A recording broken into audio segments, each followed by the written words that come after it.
Welcome to the Bulwark podcast. I'm Charlie Sykes. You know, when I heard that Michael Steele might be running for governor of Maryland, I actually started worrying that he might, dial it down, become more cautious, become a little bit less entertaining. And then he goes on this show and he's asked about Jim Jordan not remembering or saying he's not quite sure when he talked to the president of the United States on January 6th. And this is what Michael Steele had to say. I can tell you the time, the place, the date of every conversation I've had with every president of this country, period. Going back to Bill Clinton, I can tell you where I was. I can tell you what was said. This son of a bitch is sitting up there acting like, well, I don't know if it was before. I don't know if it was after. Right. Oh, Lord and Jesus, I don't remember. I got to look at my notes. You know, bitch, what time you called the president, and you know what you said. Yeah. Oh my God, yes. You're a grown-ass man. Stop acting like you 10 years old and you got caught masturbating by your mama. Stop it. Okay. So, of course, we had to have Michael Steele on to talk about that. That last reference seemed kind of specific, Michael. Just a little bit. Yeah, Charlie, first off, it's always good to be with you, brother, every time. Good morning, Mr. Chairman. Yeah, exactly. I am the yin to your yang. I got it. No, I just had it, man. I just can't, I can't tolerate it anymore. And I don't think the American people should tolerate it anymore from these fake pseudo Republicans, conservatives who just out there, grifting and pretending. And you just got it. The way you do the smackdown on this is to smack down. You just can't wish it away. And so in that moment, after listening to Jim Jordan act the way he acts, I mean, of all the things, Charlie, look, you and I know if you get a phone call that says, please hold, the White House is calling. Yep. Trust me. Remember. Even if I talk to him all the time, I mean, it's just like we're on the phone. It's like texting, what up, what. No, you talk to the president on a day like January 6th, you're going to remember it. You are. You're going to remember. You're absolute. That's the point. Especially on January 6th, you are going to remember your conversations that day.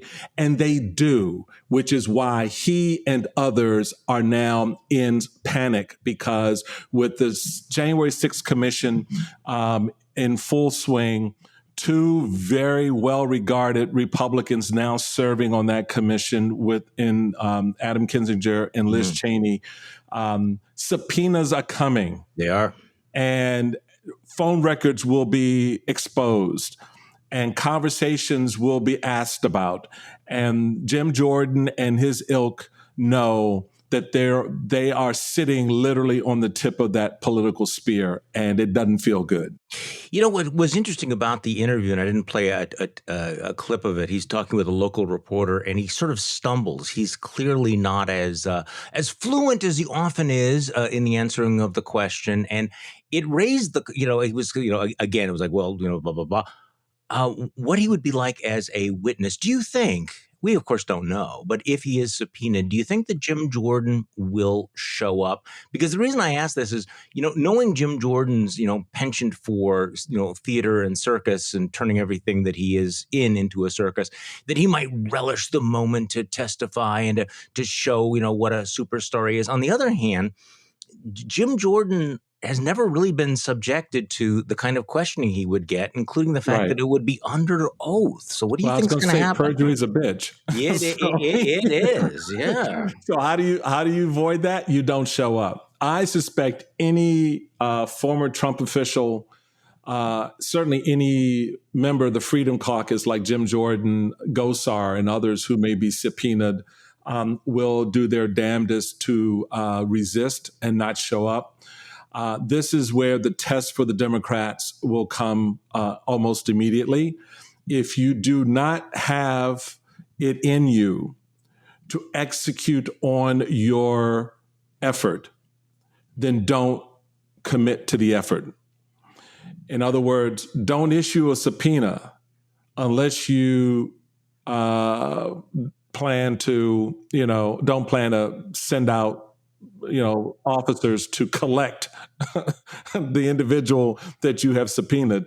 I That agree. bid warrants are not issued for their immediate arrest and removal to the committee hearing room.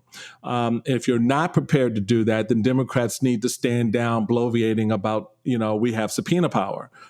We saw what happened over the last 2 years of the Trump administration, where administration officials just refused to do anything, and the Justice Department gave them cover. Well, guess what? That Justice Department no longer exists. And so now the Justice Department has said, "Oh, dude, you can have his tax records. You can have Trump's tax records. You can, it's a very different environment now. And unless you're prepared to use the full authority that is granted to you under the rules of the committee of the House, don't get our hopes up here." So I know you've been asked, you and I have both been asked this same question over and over again, but it's worth raising. We wake up this morning and find out that a fourth police officer has now committed suicide. A fourth officer who had been involved in the Capitol insurrection. His name is Kyle de Freitag, who is the fourth who died by suicide. And I think somebody tweeted out just a reminder that a lot of these officers had spent hours, literally hours, in medieval style hand-to-hand combat, that nothing in their training would have prepared them for that. So the question that gets asked is, will something like this, will it change minds? Will it start to peel off Republicans who are increasingly into denial, into retconning what happened on January 6th? The reason I'm asking it this way is that my default answer is no. Have you been paying attention? Nothing changes people's minds. But you tend to be somewhat more hopeful than I am, I'm thinking. You're more of an optimist than I am, Michael. So do you think that the accumulated evidence, hearing that Donald Trump is on the phone with the Department of Justice saying you should just declare it a corrupt election and I'll do the rest, the fact that you have, police officers dying, does it have an effect on a Republican Party that claimed until 5 minutes ago that blue lives mattered? Not on the Republican Party per se, but where it has an effect, and I think where you see any change coming will be among rank and file citizens, everyday folks who are paying attention to this, who do want answers to the question, what happened on January 6th? Why did it happen? Who was involved? And I think why you see a little bit more nervousness coming from the Jim Jordans and the Kevin McCarthys of the world is that the landmass that they're standing on politically is shrinking, because both the polling and the inclination of the American people is towards more information, more facts, more exposure to the truth. And so my bet is that, and again, this really hinges on how the Democrats navigate this space so that what is at once perceived to be political because of the way the commission was comprised is in fact not so much political as it is really about the truth. If they can navigate that successfully, they can bring Americans along. Those Americans who are brought along will begin to change the political dynamic for the GOP in terms of how they respond. Right now, they're holding on to a base that is in lock with them. There's no doubt about that. But again, I keep telling folks, that's a very small number relative to the rest of us. And so I think that the rest of us will have a say ultimately in how this narrative plays out around this commission and whose petard gets skewered in this process, because there are some folks who are exposed here. There's no doubt about that. They know it. You may not want to show up for the subpoena, but we can get your records, phone records. We can get emails. There are a whole lot of ways that information gets gotten, and then your bravado about not showing up, or to your point, trying to bring a clown show to a serious commission's efforts gets exposed, and the people are turned off by it. So that's my hope in how this plays out. Because, like every American, I want to know what happened, and I want to know to the extent that some of these characters played a role, and then you've got the Josh Hollies of the world who are just pretenders to the throne, who are just trying to grift off of it, power sign, and then realize, oh damn, I gave a power sign to the wrong group.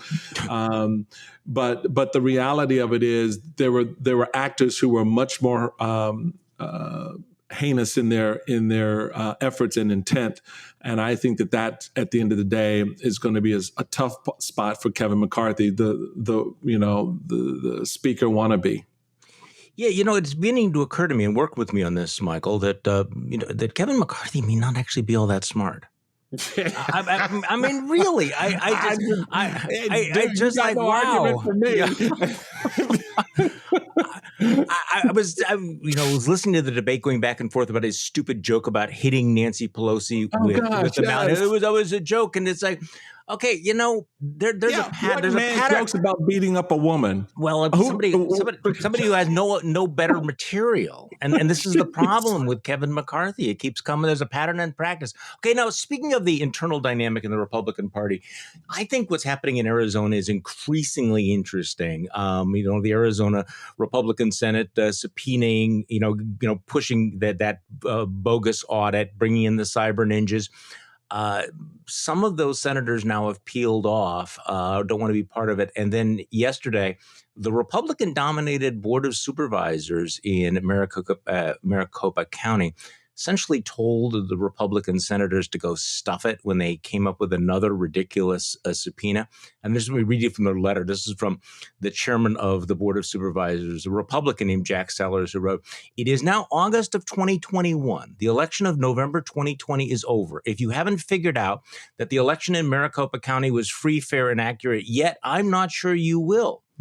The board has real work to do and little time to entertain," here it comes, "this adventure in Neverland. Yes. Please finish whatever it is you are doing and release whatever it is you are going to release." So at least in Arizona, which is a swing state, you can see that even elected Republicans are going, we're just done with this bullshit. I mean, really, we're done. You guys are crazy. I'm going to call you out as crazy. Well, see, and that, Charlie, goes to the point I was making earlier in our conversation about where my hope lies, that as these things play themselves out and the exposure is there and people see it for what it really is, so the plank that's in the eyes of Republicans and those who kind of line up with this dumbass narrative on the big lie suddenly begin to realize, okay, I'm really beginning to look stupid now by standing where I'm standing.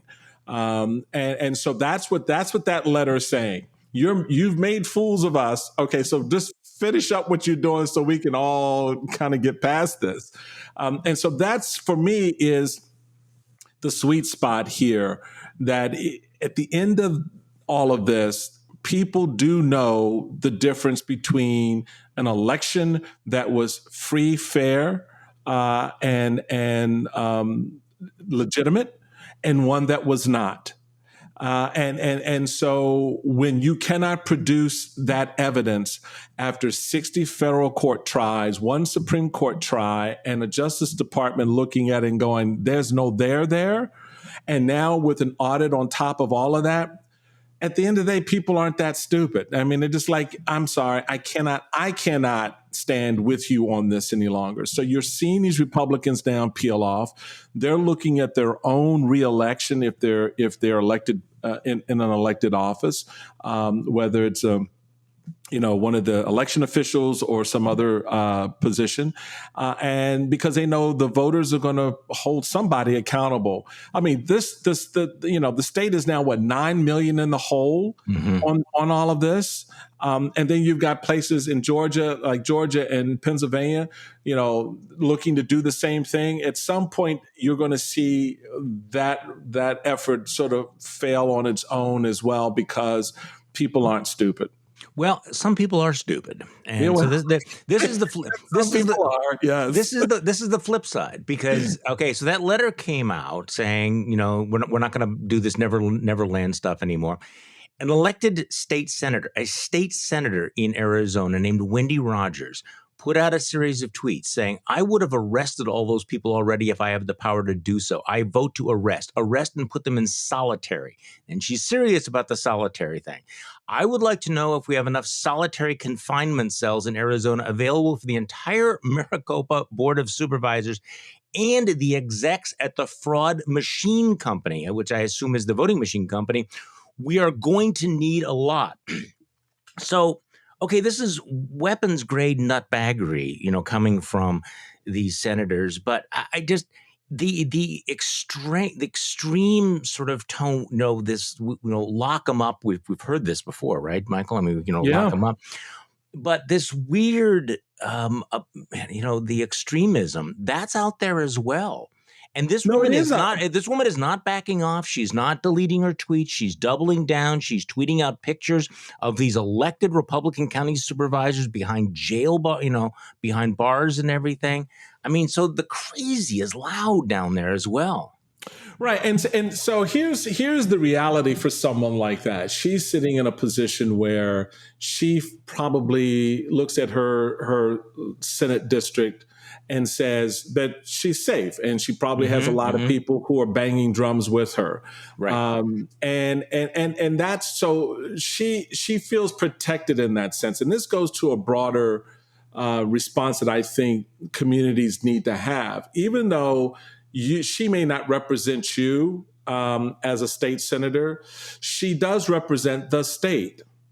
And so we all have a vested interest in the kind of crazy that comes out of her mouth, and her failure to hold to be accountable for the action. This woman is calling for locking people up, putting them in solitary confinement.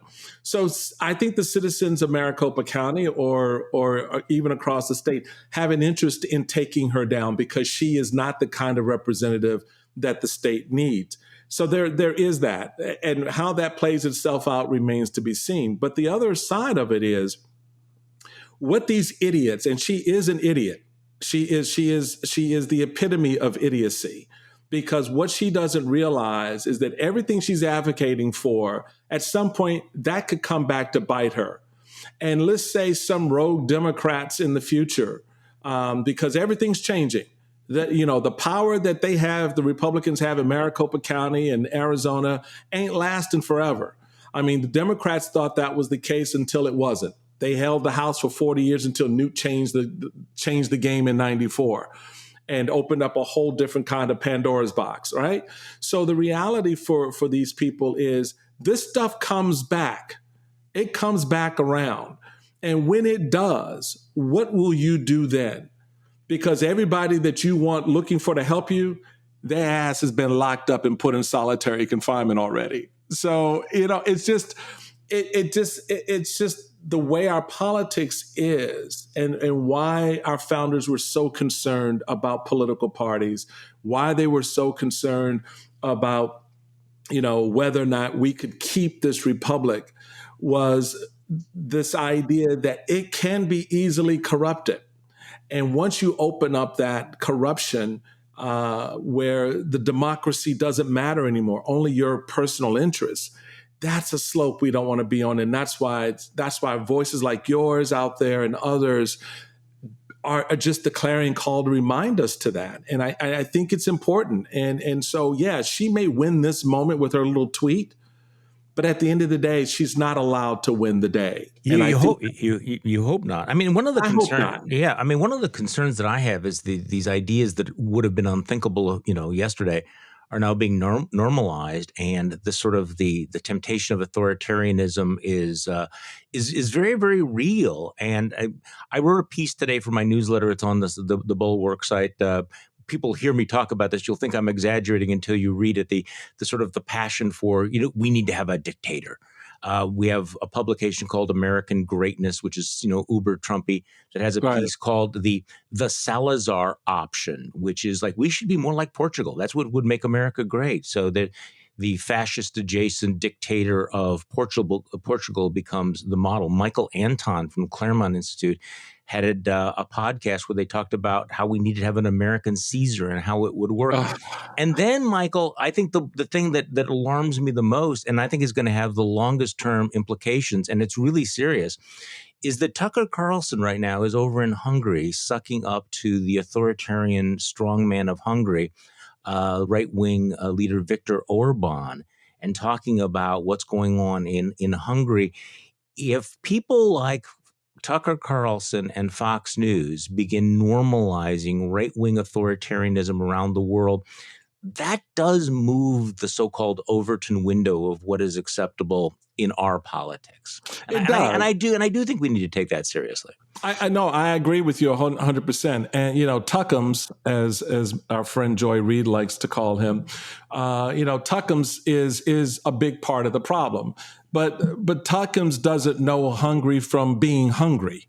And that's the problem. He has no gravitas in this space. He's grifting politically. He's trying to, elevate his ratings. And he, at the end of the day, doesn't give a damn. I know this firsthand, having dealt with Tucker in the past, of what motivates him.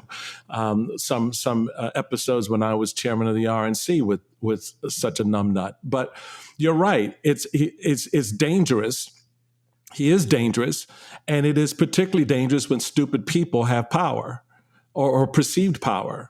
Yeah. And the reality of it is that it makes it even more important for all of us to push back against it. My thing is, since you're in Hungary, why don't we just shut down your passport? You can't get back. So keep your ass there for a while. Since you like the dictator program so much, why don't you try living under it for a few years and then let us know how you feel? But you raise a big point, Charlie, about more broadly of what this means for this country right now and what kind of America do we want. There's a reason, ladies and gentlemen, that George Washington said no to a third term and a fourth term and a fifth term. There's a reason why he said no. There's a reason why Roosevelt was cut off from having a third term. I mean, where people are like, okay, we just need to dial this back a little bit. So a fourth term. So there are checks and balances in our system for sure. But there's something even bigger than that, and that is how we look at the leadership of this country and why it's designed the way it is, and why it's survived a lot of rough patches in the past and the present. And I think if we turn a blind eye to that, then we do open ourselves up to something far worse. Hey, let's take a quick break here, because I want to ask Michael Steele more about his own personal plans, but also about the kinds of people that are now attracted to our politics. We'll be back in a moment. Hey, Charlie Sykes here. Just a quick reminder, if you sign up for Bulwark Plus, you will have access to our morning newsletters, to JVL's Triad, as well as our whole suite of podcasts. This one will remain free, but if you want to listen to the Secret Podcast or participate in our live streams or others like the Next Level Podcast, please consider joining Bulwark Plus. We're back with Michael Steele, the former chairman of the Republican National Committee, well-known pundit, perhaps future governor of the state of Maryland.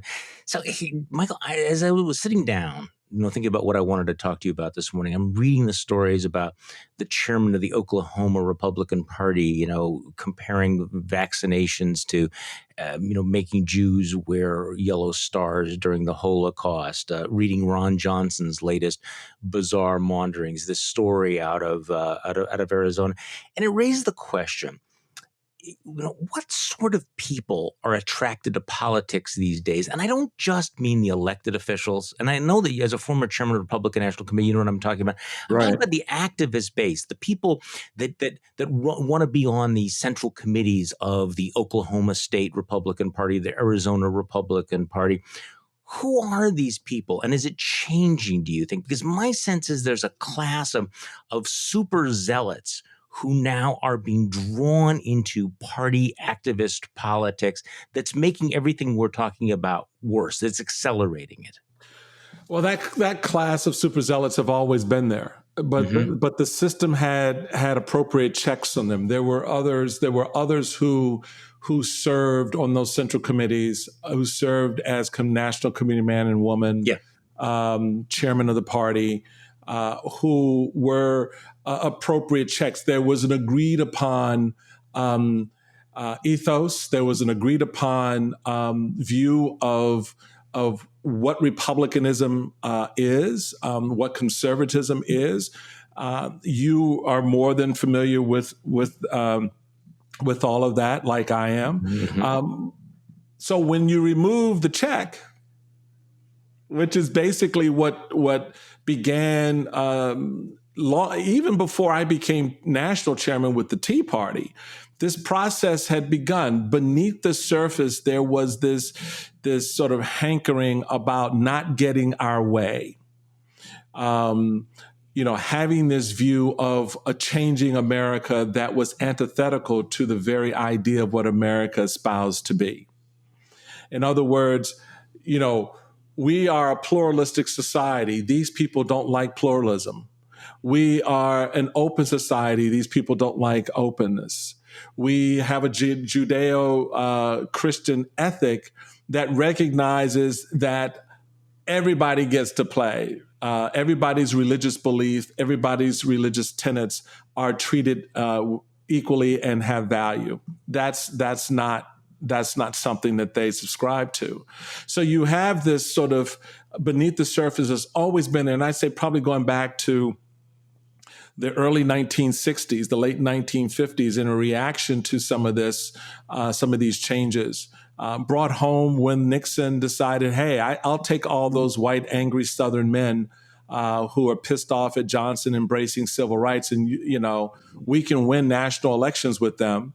And that corrupt seed has germinated and has spawned what we see today. So this has been in play for a while. We just became the vessel for a lot of this anger. When you look at where the party was and where the party is, what the party talked about and pushed forward versus what it's doing now, you can see there's a 180-degree shift away from those things like our alliances, our relationship with our partners around the world, our views on issues like the environment and the immigration, et cetera, have all become very xenophobic, very myopic, and very much antithetical to the ideal of America. Because when they say, I want to take my country back to what? Mm-hmm. That's what I want to know, because, we want to make America great again. For who?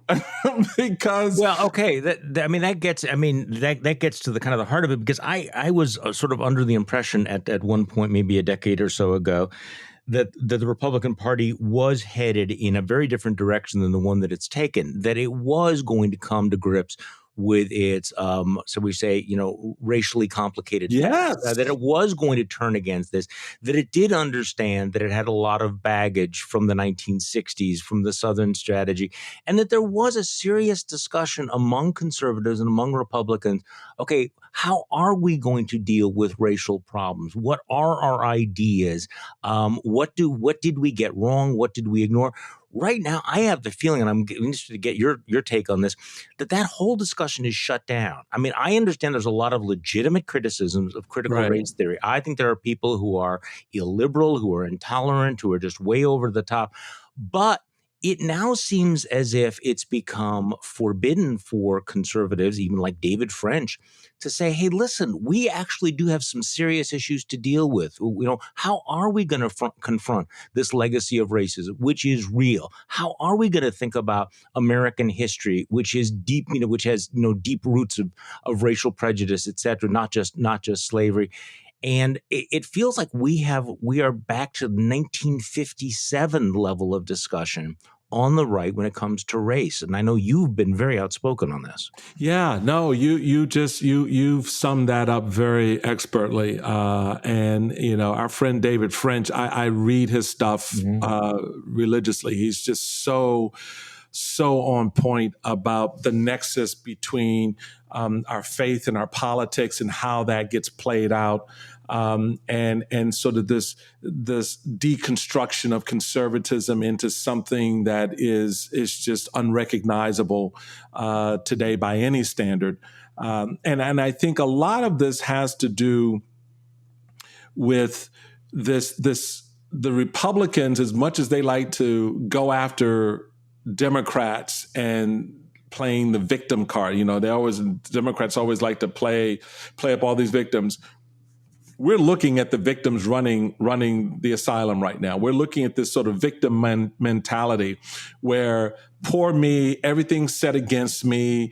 They're taking taking our jobs. They're destroying my American dream, all this other stuff. So the idea of what the individual could accomplish and then pass on has been supplanted by this sense of new victimhood, where Republicans are probably quicker to cancel someone out than Democrats are alleged to do. And we see that. You just turn on Fox and you'll see cancel culture run amok in so many ways. So we've sort of adapted all of these qualities. I like to put it this way. When I looked at the presidency of Donald Trump, that presidency exemplified, represented, and executed in a way that the Democrats alleged that Barack Obama's administration would have been. All the things they claimed Barack Obama would do, Republicans did under Trump. Whether it was limitation of rights, whether it was, it wasn't the Second Amendment, it was just voting, right? So you see this sort of this imagery that's being created, and it really is a Dorian Gray kind of mirror or portrait of the Republican Party, which has this, on the outside may look a certain way, but inside there's something much more gnarly and destructive going on. And it's something I addressed when I was chairman. There was a reason why I gave the speech declaring that the Southern strategy was over, that we would no longer be that party beholden to this idea that the only way we could win votes is by canceling out the votes of Black and brown Americans. So there is this reality now that's set in that the lane that you and I travel in has been narrowed. There's no doubt about that. And what is taking over, what has grown, is this sort of victimization perspective. This sort of we're going to make them pay. We got to get the Democrats. And just lost sight of what it means to be a political party. Well, even more specifically, it seems as if, based on their polling and the internal memos of Republicans running for office, that in 2022, they've decided that the Republicans have decided one of their magic bullets is to run against critical race theory, but also to make the mantra "America is not a racist country" central to their appeal. I cannot recall since the 60s, really, when the race card was so overt. Now, people are going to push back and say it's always been there, but I mean, really, very much, out front. And so this has become now the line, the applause line from everyone from Nikki Haley to Tim Scott, saying America is not a racist country. So how do you answer that question? What, Joe Biden and Kamala Harris have said, listen, we don't think that America is a racist country, but, and then they talk about the legacy and the need to do things about to confront it. But this seems to be something that Republicans have decided is a winning issue for them. Yeah, it is. They think it is a winning issue for them. And my question to Nikki and to Tim especially is, you don't believe it. I mean, you're not going to sit there and tell me, yeah, the country is not a racist country, but there are a whole lot of people inside of it who are. Yeah, right. and so you can't walk away from that 400-year history. No matter how much you claim something doesn't necessarily make it absolutely true, number one.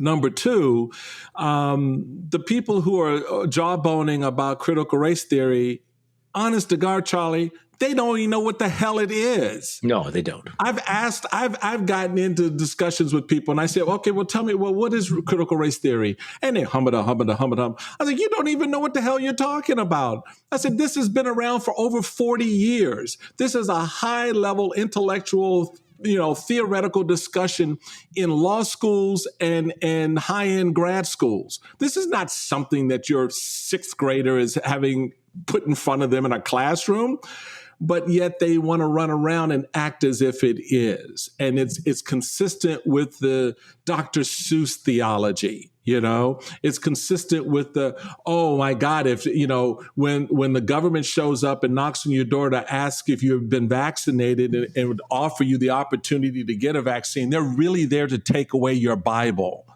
It's just this sort of really sort of dumbed down. That was exactly the phrase I was going to use.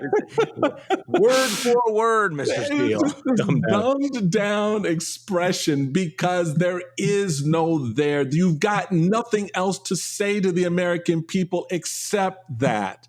We're a party without a platform. We cannot tell you what we believe unless we check in with Donald Trump first. We cannot express a value system because it's connecting to no values. We have none. We've given that over to Vladimir Putin and Donald Trump. We've given that over to Proud Boys and the KKK. We've given all of that over. So the only thing we are left with is, critical race theory is bad and America is not a racist country. That's all we have left to say. And they think, Kevin McCarthy thinks he will be the next Speaker of the House on that. Mitch McConnell thinks he gets back the Senate on that. And Donald Trump thinks whether he or his protege will be the next president of the United States on that.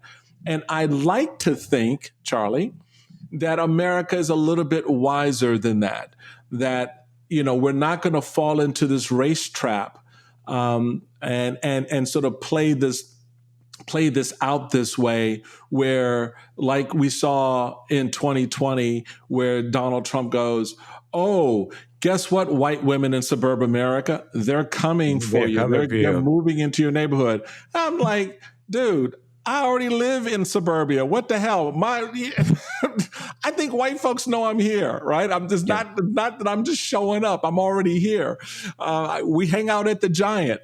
And as we saw in 2018 on immigration, caravans coming across the border. And Americans looked at that and go, well, there are no caravans. Oh, and by the way, my neighbor's black and we live in suburbia. So my favorite part of that was, when he's talking about, suburban white women need to fear what was coming, that the scariest black man he could come up with was Cory Booker. Right.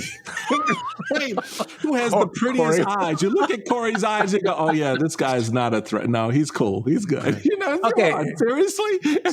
So Michael, you have been living your best life. You've been enjoying your career as a pundit and an activist. Why would you want to get back into politics? Why do you want to be the governor of Maryland? I mean, really?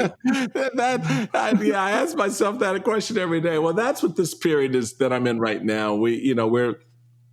We're evaluating, the ups and downs and the political seas here in the state of Maryland. Maryland is, at least on paper, a blue state. I've always contended it's probably a little bit more purple than certainly some conservatives think, and certainly than more progressives would believe. But the political dynamics are very, very different. We are potentially in a 2006 environment where the Republican brand is a tough sell to a lot of voters, even though they may like you personally and appreciate where you are. I've tripped up on that in the past and don't want to trip on that again. So we want to look at that. But I think the other big motivator is, my sense is, in a post-COVID world, states like Maryland are going to need to navigate carefully. How you build back the economy, how you reengage in a regional sense, how you stand up your academic systems from pre-K through university systems. All of these things will be very, very important, and they will matter. And you need leadership that's not knee-jerkish, that's just not putting its fingers up to the wind to try to figure out which direction, but that is ready to move very strongly in a direction that will stabilize the economy, reestablish confidence in our educational systems, our healthcare systems, and our political systems, quite frankly, in a way that shows that, there's some leaders out there that are willing to walk away from partisanship for the purposes of providing leadership and service to the people. Well, that's what I wanted to ask you about. For people who are unfamiliar, Michael's a former lieutenant governor of the state of Maryland. The current governor of the state of Maryland is, in fact, a Republican. You ran for the United States Senate as a Republican, a former chairman of the Republican National Committee. My guess is that the Michael Steele who might run next year would be very different than the Michael Steele who was lieutenant governor, Senate candidate, RNC chairman. So how would you articulate that? How the new Michael Steele, the revised Michael Steele? No, it's the same Michael Steele. No. I'm true to myself. I don't change because the environment I'm in has changed. For me, there's a bedrock to stand on. And as my mama told me when I was a young kid, if you're not comfortable with the person you're looking at in the mirror, then sit down. Because you're not ready for the world. You're not ready to do anything. If you cannot define that person looking back at you, and be comfortable with that definition, then don't. So I'm a conservative. I have ideas and principles that matter. I was a seminarian, so that's a very big part of how I governed when I was lieutenant governor. How I would govern as governor. I bring the gospel to my service. I recognize there are poor people who need help, and government plays a role in that. It's not the only entity that has a role, but it plays a role. There's a safety net for a reason. I'm not afraid to engage and be a part of tough conversations because I feel comfortable with what I believe and what I value. I value people. I value service. And what I see in a lot of political leaders today is they value neither of those things. Mm-hmm. And they're all about, whether or not I can get reelected, whether or not I can raise the money, and whether or not I can amass power unto myself.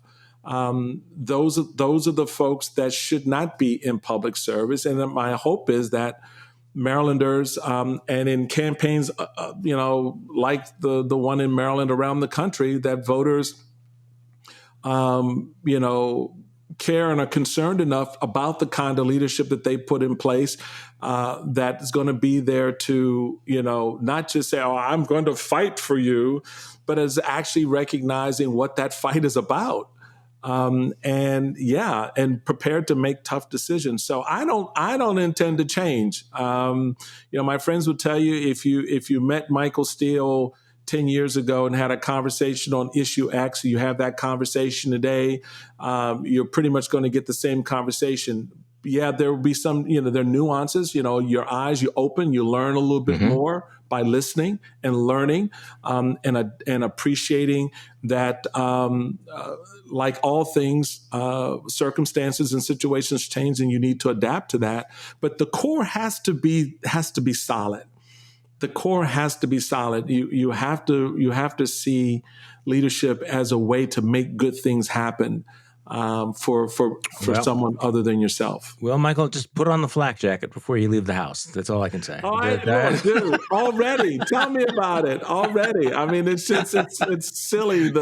I'm already hearing the Trumpers here who hate me because they don't hate me because I suddenly became a pro-choice Republican, or I think we should ban all guns, or anything.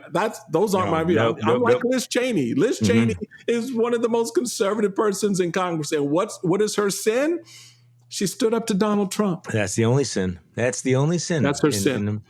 Michael Steele, thank you so much for coming back on the podcast. Appreciate it very much. As I said in my invitation, I wanted to get you back in before you became too important to talk to us. No, dude, never. I'm never too important to hang out with my man Charlie. I appreciate you, brother, in ways you don't really know, because I see the difference you make out there.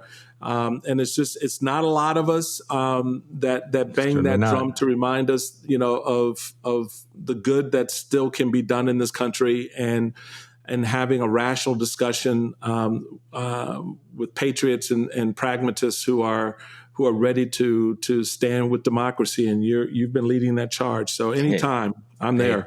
Thank you very, very much. And back at you, Michael Steele. And thank everybody for listening to today's Bulwark podcast. I'm Charlie Sykes. We'll be back tomorrow, and we'll do this all over again.